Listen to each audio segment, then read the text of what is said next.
kababayan, tingnan nyo ho yung pagmumukha ni vlogger na ito na si Makagago. Ha?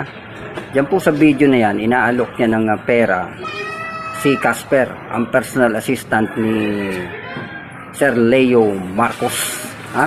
Parang inoopera niya na magpunta daw sa kanya at umawit. Ha? Kumbaga, awitin ang lahat ng kinalaman ni Casper sa mga sekreto ni Francis Leo Marcos. Di ba? Tingnan nyo ho ang attitude nitong si Makagago.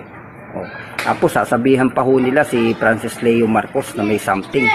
Eh, sino kaya ho ang may something sa kanila?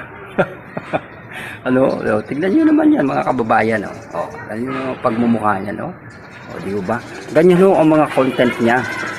Wala hong makukuha tayong value dun sa mga content na ginagawa nito.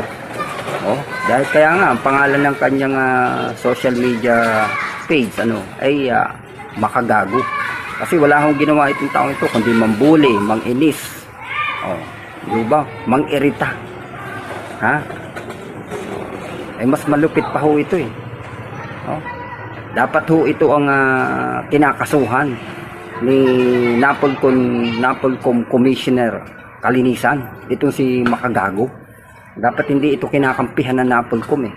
Dapat i-take down o i-track down, ang social media account nitong si Makagago. Di ba mga kababayan? Mas mabuti pa si Francis Leo Marcos. Nakakatulong. Ano bang naitulong na nitong si Makagago sa kanyang kapwa Pilipino? Nalahi pa naman itong Bombay.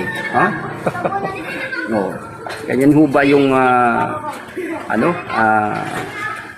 mabait daw ito? Sabi ng kanyang mother, mabait daw, mabuting tao daw ito. Kayo na ho ang umusga mga kababayan.